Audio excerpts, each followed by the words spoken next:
اللهم صل على سيدنا محمد يا رب صل وسلم دائما أبدا على حبيبي. بسم الله الرحمن الرحيم هو الذي أنزل عليك الكتاب منه آيات محكمات هن أم الكتاب وأخر متشابهات فأما الذين في قلوبهم زيغ فيتبعون ما تشابه منه ابتغاء الفتنة وابتغاء تأويله وما يعلم تأويله إلا الله والراسخون في العلم يقولون آمنا به كل من عند ربنا وما يذكر إلا أولو الألباب ربنا لا تزغ قلوبنا بعد إذ هديتنا وهب لنا من لدنك رحمة إنك أنت الوهاب ربنا إنك جامع الناس ليوم لا ريب فيه إن الله لا يخلف الميعاد. گزشتہ درس میں جو آیات گزری تھی ان آیات میں اللہ جل جلالہ عما نوالہ نے اپنی الوہیت کو توحید کو واضح دلائل کے ساتھ ثابت کیا تھا. اسی طریقے سے نجران علاقے کا جو وفد رسول اکرم صلی اللہ علیہ وسلم کی خدمت میں حاضر ہوا تھا تو رسول اکرم صلی اللہ علیہ وسلم نے بھی ان لوگوں کے سامنے اللہ جل شانہ کی توحید اور اس کی الوہیت کو واضح دلائل کے ساتھ ثابت کر دیا تھا. جب عیسائیوں کے سامنے الوہیت اور توحید واضح دلائل کے ساتھ ثابت ہو گئی تو بجائے اس کے کہ وہ اس توحید کا اقرار کر لیتے، اللہ جل شانہ کی الوہیت کو مان لیتے اور اس الوہیت میں اللہ جل شانہ کو یکتا اور اکیلا مان لیتے، اس کے باوجود انہوں نے قرآن کریم کے اندر جو اللہ جل شانہ نے حضرت عیسیٰ علیہ السلام کو کلمۃ اللہ اور کسی جگہ پہ روح اللہ فرمایا تو وہ کہنے لگے کہ کیا آپ حضرت عیسیٰ علیہ السلام کو روح اللہ اور کلمۃ اللہ مانتے ہیں؟ نبی پاک صلی اللہ علیہ وسلم نے ارشاد فرمایا بالکل، کہ حضرت عیسیٰ علیہ السلام وہ روح اللہ بھی ہیں اور کلمۃ اللہ بھی. تو اس پر عیسائی کہنے لگے پھر وہ ابن اللہ کیوں نہیں ہے؟ یعنی جب وہ روح اللہ بھی ہیں اور جب وہ کلمت اللہ بھی ہیں تو اس سے پتہ چل گیا کہ حضرت عیسیٰ علیہ السلام ابن اللہ بھی ہیں، وہ اللہ کے بیٹے بھی ہیں. ان کے استدلال کے جواب میں اور اس بات کے رد میں اللہ جل جلالہ عما نوالہ نے یہ آیات نازل فرمائی. اللہ جل شانہ کا ارشاد ہے والذی انزل علیک الکتاب، اللہ ہی وہ ذات ہے جس نے آپ پر کتاب کو یعنی قرآن کریم کو نازل فرمایا. منہ آیات محکمات، کتاب اللہ کی کچھ آیات ایسی ہیں کہ محکمات وہ واضح ہیں، ان کا مطلب واضح ہے، دو ٹوک الفاظ کے اندر ان کا مطلب بیان کیا گیا ہے. محکم اس قانون کو کہتے ہیں، اس آئین کو کہتے ہیں کہ جس میں ابہام نہ ہو، جس کے اندر کوئی اجمال نہ ہو، جس کے اندر کوئی پوشیدگی نہ ہو، بلکہ دو ٹوک الفاظ کے اندر وہ قانون اور آئین موجود ہو. تو اللہ جل شانہ عما نوالہ نے ارشاد فرمایا کہ قرآن کریم کی کچھ آیات تو ایسی ہیں کہ جو محکم ہیں، دو ٹوک ہیں اور ان کی مراد جو ہے واضح ہے. ان ام الکتاب، وہی کتاب کا اصل مدار ہے.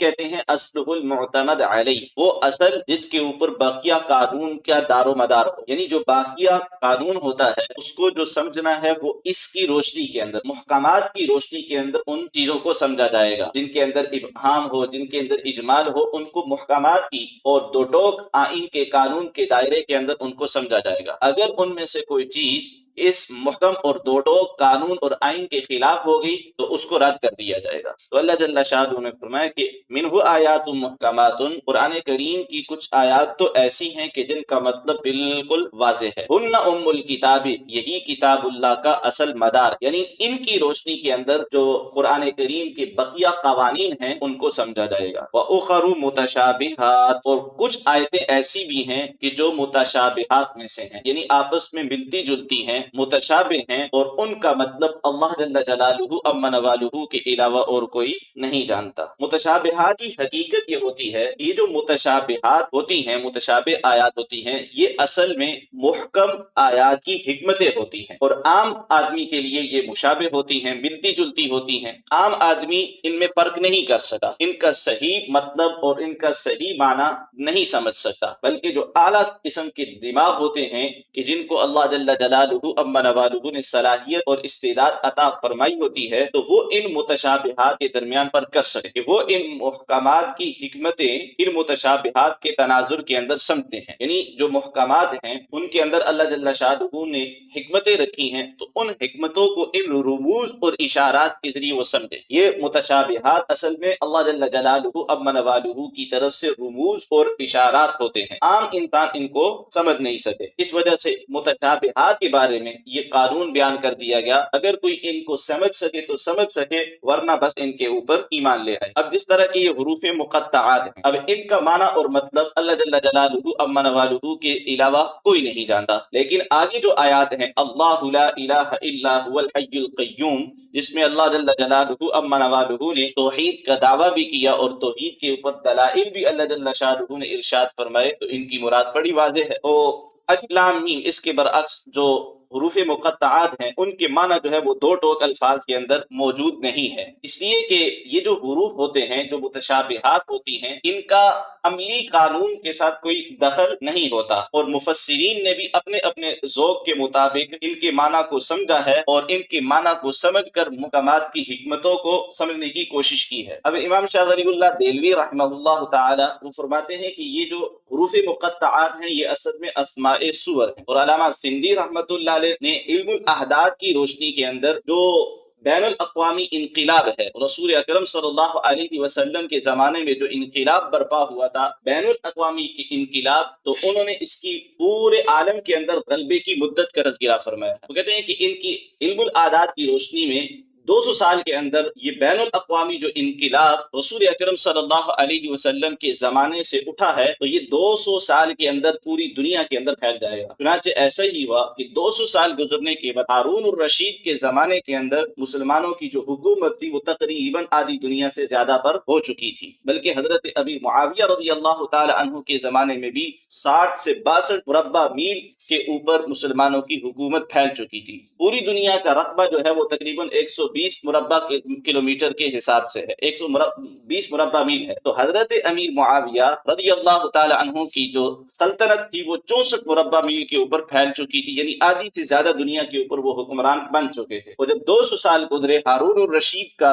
زمانہ آیا، تو اس زمانے کے اندر یہ سلطنت پوری دنیا کے اندر پھیل چکی تھی۔ تو حضرت علامہ سندھی رحمت اللہ علیہ نے ان حروف مقطعات کی روشنی میں اس طرح کی چیزوں کو سمجھنے کی بھی کوشش کی ہے۔ تو بہرحال یہ متشابہات، یہ جو محکمات ہوتی ہیں ان کی حکمتیں ہوتی ہیں، اور جن کو عام آدمی سمجھ نہیں سکا، بلکہ اصل جو ہے وہ محکمات ہوتی ہیں جن کو عام آدمی بھی سمجھ سکا ہے۔ تو اللہ جل شانہ منہ آیات محکمات ہن ام الکتاب، کہ قرآن کریم کی کچھ آیات ایسی ہیں جو محکم ہیں اور ان کا معنی واضح ہے۔ ام الکتاب وہی کتاب کی کا اصل معیار ہے، وَأُخَرُ مُتَشَابِهَاتٌ، اور دوسری متشابہات ہیں۔ فَأَمَّا الَّذِينَ فِي قُلُوبِهِمْ زَيْغٌ، بہرحال وہ لوگ جن کے دلوں کے اندر زیغن کجی ہوتی ہے۔ زیغ کس کو کہتے ہیں؟ زیغ کہتے ہیں میل عن الحق الى الاہواء الباطلہ، کہ انسان حق کی اتباع کرنے کے بجائے اپنی جو باطل خواہشات ہیں ان کی اتباع کے اندر لگ جائے، تو اس کو زیغن کہتے ہیں۔ تو اللہ جل شانہ نے فرمایا اما الذین فی قلوبہم زیغن،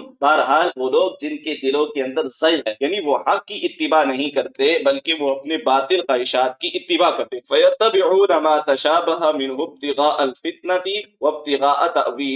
تو وہ یتبعون پیچھے لگ جاتے ہیں ما تشابہ منہ ان آیات کے جو اس کتاب میں سے مشابہ ہیں، اور مقصود کیا ہوتا ہے؟ ابتغاء الفتنہ، تاکہ فتنہ پھیل جائے، و ابتغاء تأویلہ، اور تاکہ غلط مطلب لوگوں تک پہنچایا جائے۔ تو جو فتنہ پرور لوگ ہوتے ہیں وہ جو قانون دو ٹوک الفاظ کے اندر بیان کیا جاتا ہے تو اس کو نہیں مانتے، بلکہ اس کی حکمتوں اور اس کی فلسفی کے پیچھے پڑھ کے اپنا خود ساختہ مطلب بیان کرتے ہیں، اور ان خود ساختہ مطلبوں کو بیان کر کے لوگوں کو گمراہ کرتے ہیں، حتیٰ کہ محکمات کو بھی مشابہات بنا دیتے ہیں، یعنی وہ محکم قانون جو کسی مقصد کے لیے بنایا گیا تھا اور کسی کام کو روکنے کے لیے بنایا گیا تھا، تو اس محکم قانون کے اندر بھی ایسی نکات تلاش کر لیتے ہیں کہ وہ اس کام کو کرنے کی راہوں کو ہموار کر لیتے ہیں، اور اس کو یوں سمجھ لیجئے کہ مولویت کا اور وکالت کا کمال سمجھا جاتا ہے کہ کوئی مولوی صاحب قرآن کریم کی کسی آیت کا ایک ایسا مطلب بیان کر دے کہ جو مطلب اس سے پہلے نہ تو اسلاف نے بیان کیا ہو، نہ صحابہ کرام رضوان اللہ تعالی علیہم اجمعین نے وہ مطلب بیان کیا ہو، اپنے پاس سے کوئی ایسا مطلب گھڑ کر کے بیان کیا جائے تو لوگ بھی اس کو کمال سمجھ دیتے ہیں کہ دیکھو جی اس نے ایک ایسی بات بتا دی ہے کہ اس سے پہلے کسی کو یہ بات سمجھ میں نہیں آئی۔ اسی طریقے سے جو وکیل ہوتا ہے اس کا کمال یہ ہوتا ہے کہ وہ بنائے ہوئے قانون، یعنی جن لوگوں نے اس قانون کو بنایا تھا اور ان کے دماغ کے اندر بھی وہ چیز موجود نہیں تھی، تو وکیل صاحب کیا کرتا ہے کہ اس قانون سے ایک ایسی پہلو نکال لیتا ہے کہ اس پہلو کی روشنی میں کہ وہ قانون جس مقصد کے لیے بنایا گیا تھا اسی مقصد کے خلاف اس کو استعمال کر لیتا ہے۔ تو یہ ما تشابہ منہ ابتغاء الفتنۃ وابتغاء تأویلہ، تو اللہ جل جلالہ امن والہ نے ان لوگوں کے بارے میں یہ بات بتائی ہے کہ اما الذین فی قلوبہم زیغ، جن کے دلوں کے اندر زیغ ہوتی ہے اور جو حق کو قبول کرنے کے بجائے اپنی باطل خواہشات کے اوپر چلتے ہیں، فیتبعون ما تشابہ منہ، تو وہ محکمات کو چھوڑ کر کے، دو ٹوک قوانین کو چھوڑ کر کے متشابہات کی طرف جاتے ہیں، مبہمات کی طرف جاتے ہیں، ان چیزوں کی طرف جاتے ہیں جن کے اندر اجمال ہوتا ہے، ابتغاء الفتنۃ، اور مقصود کیا ہوتا ہے تاکہ لوگوں کے اندر گمراہی پھیل جائے، وابتغاء تأویلہ، اور لوگوں کے اندر غلط مطلب بیان کیا جائے۔ تعویل کس کو کہتے ہیں؟ تعویل کہتے ہیں قانون کے مختلف پہلوؤں کی نشاندہی کرنا، یعنی جو قانون بیان کیا گیا ہے اس کے مختلف پہلو نکل سکتے ہیں، تو ابتغاء تأویلہ، تو تعویل کرنے کا مطلب ہے کہ اس کی غلط پہلوؤں کی نشاندہی کرنا۔ پھر اگر صحیح پہلو کی نشاندہی کی جائے تو اس کو تو تعویل اور تفسیر اور تشریح کہتے ہیں، اور اگر اسی قانون کے غلط پہلو کی نشاندہی کی جائے تو اس کو تحریف کہتے ہیں۔ تو ابتغاء تأویلہ کا مطلب یعنی وہ اس قانون کے غلط پہلو کو بیان کر کے اس کے اندر تحریف کرتے ہیں۔ وما يعلم تأویلہ الا اللہ، حالانکہ اس قانون کا جو حقیقی مفہوم ہوتا ہے اللہ جل جلالہ امن والہ کے علاوہ اس کو کوئی نہیں جانتا۔ رسول اکرم صلی اللہ علیہ وسلم سے مروی ہے، آپ صلی اللہ علیہ وسلم نے ارشاد فرمایا کہ اذا رأیتم الذین یتبعون ما تشابہ منہ فاولئک سماہم اللہ فاحذروہم، جب تم کسی ایسے شخص کو دیکھو کہ وہ محکمات کے بجائے متشابہات کے پیچھے لگا ہوا ہے اور متشابہات کو بیان کر کے امت کے اندر گمراہی پیدا کر رہا ہے، تو فاحذروہم، ان سے ذرا بچ کر کے رہنا۔ فاولئک سماہم اللہ، اللہ جل جلالہ یہی وہ لوگ ہیں کہ جن کے بارے میں اللہ جل شانہ امن والہ نے قرآن کریم کی اس آیت کو نازل فرمایا، هو الذی انزل علیک الکتاب منہ آیات محکمات ہن ام الکتاب واخر متشابہات فاما الذین فی قلوبہم زیغ فیتبعون ما تشابہ منہ ابتغاء الفتنۃ وابتغاء تأویلہ۔ اور حضرت ابو مالک اشعری رضی اللہ تعالی عنہ سے مروی ہے، فرماتے ہیں کہ رسول اکرم صلی اللہ علیہ وسلم نے ارشاد فرمایا کہ مجھے اپنی امت پر 3 چیزوں کا سب سے زیادہ خوف ہے، اور ان 3 چیزوں کے اندر ایک چیز جو آپ علیہ الصلوۃ والسلام نے بیان فرمائی وہ یہ ہے کہ کتاب اللہ ان کے سامنے کھول دی جائے گی، اور پھر وہ یہ کتاب اللہ کا علم بھی حاصل کریں گے، لیکن وہ اس کی تعویل کی طرف منتقل ہوں گے، حالانکہ اس کی تعویل کو سوائے اللہ جل جلالہ امن والہ کے کوئی بھی نہیں جانتا۔ تو رسول اکرم صلی اللہ علیہ وسلم نے ایسے لوگوں سے بچ کر کے، ایسے لوگوں سے چوکنا ہونے کی آپ صلی اللہ علیہ وسلم نے تعلیم ارشاد فرمائی ہے۔ آگے اللہ جل شانہ ارشاد فرماتے ہیں والراسخون فی العلم یقولون آمنا بہ، لیکن وہ لوگ جو علم کے اندر پختہ کار ہوتے ہیں، والراسخون فی العلم، جو علم کے اندر پختہ کار ہوتے ہیں، یقولون، وہ کہتے ہیں آمنا بہ، ہم اس کے اوپر ایمان لاتے ہیں۔ وہ اس کی غلط مطلب کو بیان نہیں کرتے بلکہ وہ اس قانون کے صحیح مطلب کو بیان کرتے ہیں، اس کے صحیح مطلب کو جانتے ہیں اور اس چیز کو لوگوں کے سامنے بیان فرماتے ہیں۔ اب راسخون فی العلم کون لوگ ہیں؟ حضرت عبداللہ ابن یزید رحمہ اللہ تعالی ایک تابعی تابعی ہیں، اور انہوں نے حضرت انس، حضرت ابو امامہ اور حضرت ابو درداء رضی اللہ تعالی عنہ کی صحبت اختیار کی ہے۔ تو وہ فرماتے ہیں کہ رسول اکرم صلی اللہ علیہ وسلم سے راسخون فی العلم کے بارے میں پوچھا گیا، یا رسول اللہ یہ راسخون فی العلم کون لوگ ہیں، علم کے اندر پختہ کار لوگ کون ہیں؟ تو آپ صلی اللہ علیہ وسلم نے ایسے لوگوں کی صفات کا تذکرہ فرمایا، من برت یمینہ، وہ لوگ ہیں جو اپنی قسم کو پورا کرتے ہیں، کہ اگر وہ کوئی قسم کھا لیں، اللہ کے نام کی کوئی قسم کھا لے تو وہ اپنی قسم کو پورا کرتے ہیں، یہ سب سے پہلی صفت ان کے اندر پائی جاتی ہے۔ وصدق لسانہ، اور ان کی وہ زبان کے سچے ہوتے ہیں، وہ کسی سے اگر کوئی زبان کر لیتے ہیں تو اس کو پورا کرتے ہیں۔ واستقام قلبہ، اور ان کے دل مستقیم ہوتے ہیں، ان کے دلوں کے اندر کجی نہیں ہوتی، ان کے دل صحیح اور سالم ہوتے ہیں۔ اور عف بطنہ وفرجہ، اور ان کا پیٹ اور ان کی شرمگاہ عفیف ہوتی ہے، یعنی ان کے پیٹ کے اندر کوئی غلط چیز نہیں جاتی اور ان کی شرمگاہ کسی غلط جگہ پر استعمال نہیں ہوتی۔ الراسخون فی العلم کی یہ صفات ہیں۔ اور راسخون فی العلم، تو بہرحال یہ جو علم کے اندر پختہ کار رہتے ہیں، یقولون آمنا بہ، وہ کہتے ہیں آمنا بہ، ہم ان متشابہات کے اوپر ایمان رکھتے ہیں، کہ ان کے معنی اور ان کے مطلب وہ تو اللہ جل جلالہ عما نوالہ کے علاوہ اور کوئی نہیں جانتا، لیکن یہ کلام جو ہے وہ اللہ جل شانہ عما نوالہ کی طرف سے ہے، ہم اس کے اوپر ایمان لاتے ہیں۔ کل من عند ربنا، ان میں سے ہر ایک محکمات اور متشابہات میں سے ہر ایک چیز من عند ربنا، وہ ہمارے رب کی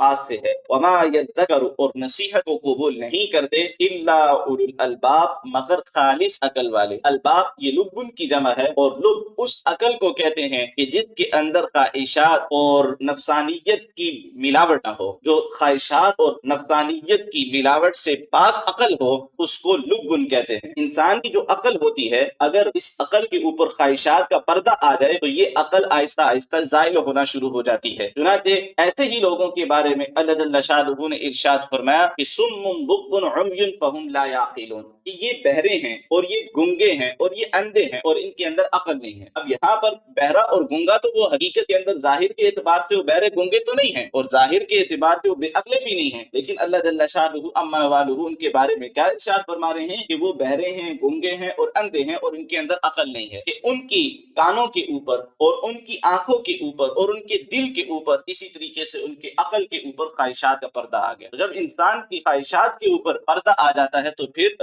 عقل کے اوپر خواہشات کا پردہ آتا ہے تو وہ پھر صحیح طریقے سے حق بات کو سمجھ نہیں سکتا۔ ربنا لا تزغ قلوبنا، جو راسخین فی العلم ہوتے ہیں، ایک تو یہ ہے کہ وہ علم کے اندر پختہ کار ہوتے ہیں، دوسرا یہ ہے کہ وہ متشابہات کے اوپر ایمان لانے والے ہوتے ہیں، تیسرا یہ ہے کہ وہ محکمات کے اوپر عمل کرنے والے ہوتے ہیں، چوتھا یہ ہے کہ وہ نصیحت کو قبول کرنے والے ہوتے ہیں، اور پانچواں یہ ہے کہ ان کے اندر خضوع ہوتا ہے، ان کے اندر عاجزی اور انکساری ہوتی ہے، وہ اپنے علم کے اوپر تکبر نہیں کرتے۔ جس انسان کے پاس علم زیادہ ہوتا ہے تو اس کے اندر خشوع ہوتا ہے، اس کے اندر عاجزی ہوتی ہے، اور جس کے پاس علم کم ہوتا ہے تو اس کے اندر تکبر ہوتا ہے۔ تکبر کسے کہتے ہیں؟ تکبر کہتے ہیں کہ حقیقت میں تو بڑا نہیں ہے لیکن مصنوعی طور پر اپنے آپ کو بڑا سمجھ رہا ہے، اس کو تکبر کہتے ہیں۔ تو جن لوگوں کے پاس علم کی کمی ہوتی ہے ان کے اندر تکبر ہوتا ہے، خاص کر کے اگر علم کی کمی کے ساتھ ساتھ اس کا ظرف بھی چھوٹا ہو، وہ کم ظرف والا انسان ہو، اور اس کی ذہنی سطح بھی اتنی اونچی نہ ہو بلکہ ذہنی پسماندگی کا شکار ہو، تو اس کے اندر تکبر تو بہت ہی زیادہ ہوتا ہے۔ لیکن جو راسخین فی العلم ہوتے ہیں ان کے اندر خضوع، عاجزی اور انکساری ہوتی ہے، اور وہ اللہ تعالیٰ سے دعائیں مانگتے ہیں، ربنا لا تزغ قلوبنا، اے ہمارے رب لا تزغ قلوبنا، تو ہمارے دلوں کو ٹیڑھا نہ کر، ہمارے دلوں کے اندر کجی پیدا نہ کر، اور ہمارے دلوں کے اندر زیغ کو پیدا نہ کر، کہ ہمارے دلوں کو خواہشات کی اتباع کرنے والا مت بنا، بعد اذ ہدیتنا، بعد اس کے کہ اے ہمارے رب آپ نے ہم کو ہدایت عطا فرما دی۔ رسول اکرم صلی اللہ علیہ وسلم اکثر یہ دعا مانگا کرتے تھے، یا مقلب القلوب ثبت قلوبنا علی دینک، اے دلوں کو پلٹنے والے ہمارے دلوں کو دین کے اوپر جمع دیجیے۔ تو حضرت عائشہ رضی اللہ تعالی عنہا نے رسول اکرم صلی اللہ علیہ وسلم سے اس دعا کے متعلق دریافت فرمایا تو آپ علیہ الصلوۃ والسلام نے ارشاد فرمایا کہ لیس من قلب الا وهو بین اصبعین من اصابع الرحمن، کہ کوئی دل بھی ایسا نہیں ہے لیکن وہ اللہ جل جلالہ عما نوالہ کی دو انگلیوں کے درمیان ہے۔ ان شاء ان یقیمہ اقامہ، جب اللہ جل شانہ کسی دل کو درست کرنا چاہتے ہیں تو اللہ جل شانہ اس کو درست فرما دیتے ہیں. وَإِن شَاءَ أَن يُزِيغَهُ أَزَاغَهُ، لیکن جب اللہ جل شانہ کسی دل کے اندر زیغ کو پیدا کرنا چاہتے ہیں، کجی کو پیدا کرنا چاہتے ہیں، تو اللہ جل شانہ اما نوالہ اس کے اندر اس چیز کو پیدا فرما دیتے ہیں. اس وجہ سے میں یہ دعا مانگتا ہوں، یا مقلب القلوب ثبت قلوبنا علی دینک، اے ہمارے رب، اے دلوں کو پلٹنے والے، ہمارے دلوں کو دین کے اوپر ثابت قدم رکھ دیجئے. تو یہ دعا ہے، ربنا لا تزغ قلوبنا، اے ہمارے رب آپ ہمارے دلوں کے اندر زیغ کو پیدا نہیں کیجئے، بعد اذ ہدیتنا، بعد اس کے کہ آپ نے ہم کو ہدایت عطا فرما دی، وہب لنا، اور ہمیں عطا فرما دیجئے. ہب لنا یہ الہبۃ سے نکلا ہے، اور الہبۃ کسے کہتے ہیں؟ تملیک الشیء غیرہ من غیر ثمن، کسی کو بغیر قیمت کے، بغیر کسی ثمن کے کسی چیز کا مالک بنا دینا، اس کو ہبہ کہتے ہیں. تو وہب لنا من لدنک رحمتا، اے اللہ آپ ہمیں اپنے پاس سے رحمت عطا فرما دیجئے. یعنی ہمارے پاس تو کوئی ایسا عمل نہیں ہے کہ جس کو ہم پیش کر کے اس کے عوض اور اس کے معاوضے کے اندر آپ سے آپ کی رحمت کے طلبگار ہو. ہمارے پاس ہے ہمارے رب کوئی ایسا عمل نہیں ہے. حب لنا من لدنک رحمہ، بس آپ اپنی طرف سے ہی بغیر کسی عوض اور معاوضے کے اپنی رحمت ہمیں عطا فرما دیجئے. اور رحمتن، رحمت کسے کہتے ہیں؟ اللہ جل شانہ کی عنایت کو، اللہ جل شانہ کی توفیق کو، اور اللہ جل شانہ کے احسان کو رحمت کہتے ہیں. تو اے اللہ آپ اپنی رحمت ہمیں بغیر کسی عوض اور معاوضے کے عطا فرما دیجئے. انک انت الوہاب، اس لیے کہ آپ بڑا عطا کرنے والے ہیں، آپ سب سے زیادہ بغیر عوض اور بغیر معاوضے کے عطا کرنے والے ہیں. ربنا، اے ہمارے رب، انک جامع الناس، بے شک آپ لوگوں کو جمع کرنے والے ہیں، لیوم، ایک ایسے دن میں، لا ریب فیہ، جس کے اندر کوئی شک اور شبہ نہیں ہے. لا ریب کے اوپر وہ شروع کے اندر بات گزری تھی کہ ریب اس کو کہتے ہیں. ایک ہوتا ہے شک، ایک ہوتا ہے ظن، ایک ہوتا ہے مریا، اور ایک ہوتا ہے ریب. شک کے اندر تو دونوں طرفیں برابر ہوتی ہیں کہ بھئی پتہ نہیں یہ کام اس نے کیا ہوگا یا نہیں کیا ہوگا. شک کے اندر دونوں طرفیں برابر ہوتی ہیں. اور ظن کے اندر ایک طرف راجح ہوتی ہے کہ میرے خیال میں اس نے یہ کام کیا ہوگا. اور مریا کے اندر کبھی ایک جانب راجح ہو جاتی ہے، کبھی دوسری جانب راجح ہو جاتی ہے کہ اس نے یہ کام کیا ہوگا، نہ نہیں کیا ہوگا، کیا ہوگا. یعنی کبھی ایک جانب راجح ہوتی ہے، کبھی دوسری جانب راجح ہوتی ہے. اس کو مریا کہتے ہیں. اور ریب کا مطلب یہ ہوتا ہے کہ ادنا سا شک دل میں آیا اور پھر فوراً ہی نکل گیا، اس نے یہ کام کیا ہوگا. تو ادنا سا شک دل کے اندر آ گیا، اس کو ریب کہتے ہیں. تو اللہ تعالیٰ میں کہ لا ریب فیہ، کہ وہ ایک ایسا دن ہے کہ جس کے آنے میں اتنا شک بھی نہیں ہے کہ ہلکا سا کسی ذہن کے کسی کے دماغ کے اندر یہ بات آ جائے کہ یہ دن پتہ نہیں آئے گا یا نہیں آئے گا. تو لا ریب فیہ، ذرا برابر اس دن کے آنے کے اندر شک نہیں ہے. ان اللہ لا یخلف المیعاد، بے شک اللہ تعالیٰ اپنے وعدوں کی خلاف ورزی نہیں کرتا. تو